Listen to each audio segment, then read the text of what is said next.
जो होनी चाहिए ऐसे छुपाया जाता है, तो उसको ये थोड़ी माना जाएगा कि आप झूठ बोल रहे हैं। जी अश्विनी कुमार जी अमृतसर से। जय श्री राज।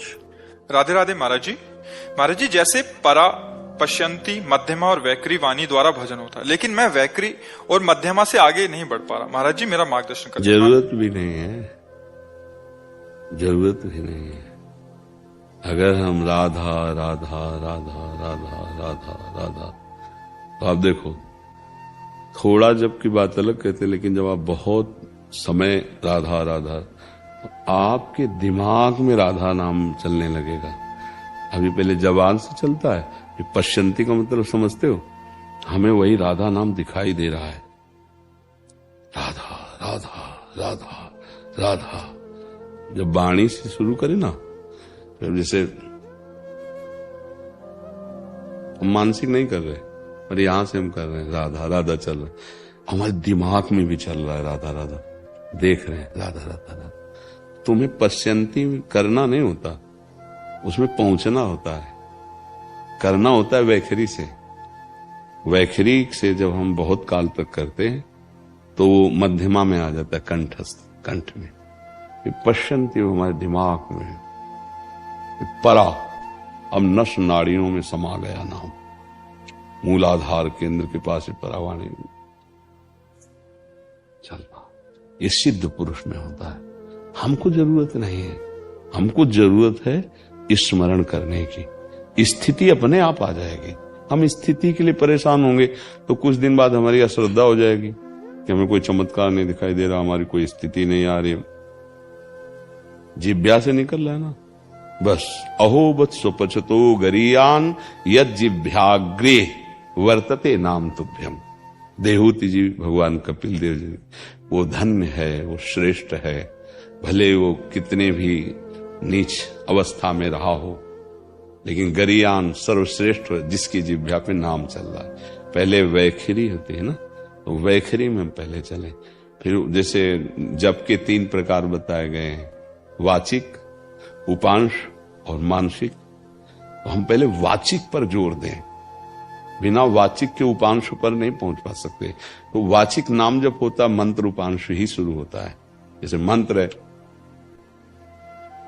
ऐसे जब, अब उसको नहीं बोल सकते क्योंकि मंत्र गुप्त रखा जाता है। नाम को वाचिक, उपांश, फिर मानसिक कैसे होता है, कोई जान ही नहीं सकता। जप रहे हैं, चल रहा है,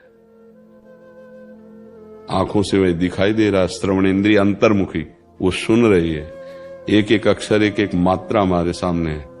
जैसे राधा राधा राधा, वही सुनाई दे रहा है, वही दिखाई दे रहा है, वही हम बोल रहे हैं। जाएगा कहां, हर नस नाड़ी में आ जाएगा। परा की चिंता मत करो, पश्यंती तक तो आ ही गए होगे।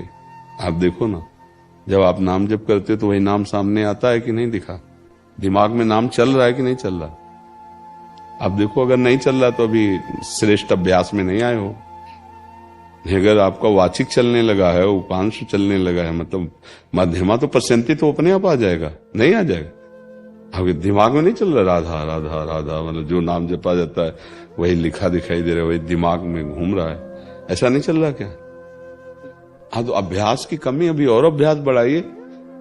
जैसे कोई कहता हमसे भजन नहीं होता, तो लगता होता क्या है फिर तुमसे यार, भजन नहीं होता तो होता क्या है? क्योंकि रात दिन जब वही चल रहा है, वही चलाला है, तो फिर कहे जैसे कोई भजन नहीं होता तो इसका मतलब तुम्हारा अभ्यास नहीं है। नहीं, भजन, अब भजन किसी और कुछ होता नहीं है। ऐसी स्थिति लानी कि सब क्रियाएं हो रही लेकिन सोच नहीं है, सोच केवल भजन में लगी हुई है। तो फिर बोले क्रियाएं बिगड़ जाएंगी? नहीं, बहुत अच्छे से होंगी। यही भगवान का प्रताप होता है। महामनुष्मर युद्ध चे, भगवान कह रहे मेरा स्मरण करते हुए युद्ध करो। तो अगर स्मरण में जोर देते हैं तो फिर निशाना कैसे लगेगा? अब हमारा आंतरिक स्मरण में जोर जा तो निशाना बिगड़ जाएगा। बोले नहीं, मेरे स्मरण में इतनी सामर्थ्य होती है कि तुम्हारा अचूक निशाना होगा, तुम्हारी हर कार्यशैली बहुत पवित्र और मंगलमय होगी भगवत स्मरण करते हुए। तो हर समय स्मरण का अभ्यास कीजिए, तो स्थितियां अपने, हम इसीलिए कहा, पहला शब्द कहा, तुम्हें बिल्कुल चिंता नहीं करनी, हमें जरूरत नहीं। स्थितियां तो अपने आप आ जाएंगी, हमको उनकी मांग नहीं करनी। हमें मांग करनी सतत स्मरण की। इस बात को तुम देखो, खाली समय तुम्हारा कितना जाता है जिसमें भजन नहीं हो पाता। भोजन के समय, स्नान के समय, क्रिया करते हुए, चलते हुए, कौन सी ऐसी बात है जिसमें तुम्हारा भजन नहीं होता? उसको सुधारना है। बस स्थिति तो अपने आप आ जाएगी। हम स्थिति के लिए क्यों परेशान हो? हम वर्तमान को भजन में लगाने की चेष्टा करें, स्थिति तो अपने आप आ जाएगी। हमारी बात समझ पा रहे हैं आप? हाँ, हम बिहारी जी की तरफ चल पड़े तो हमें चिंता क्यों है? बिहारी जी तो मिल ही जाएंगे, हम तो चल ही रहे, चाहे भले लेट के चलें, पर बिहारी जी की तरफ चल रहे। अब हम दौड़ पड़े इधर छठी कला की तरफ, अब चिंता का विषय है। दौड़ तो बहुत जोर की, लेकिन दिशा गलत है। अब बिहारी जी नहीं मिलेंगे, दिशा गलत हो गई। सही दिशा में यदि हम भजन मार्ग में चल रहे हैं तो हमें स्थिति की चिंता नहीं करनी। हाँ, कुछ गलतियां हो रही, उन पर जरूर विचार कर लेना चाहिए, उनको सुधार कर लेना चाहिए। आहार विहार सही होगा तो हमारा भजन सही होगा। जी। पंकज शर्मा जी, पूना से। श्री हरिवंश गुरुजी। राधा वल्लभ श्री हरिवंश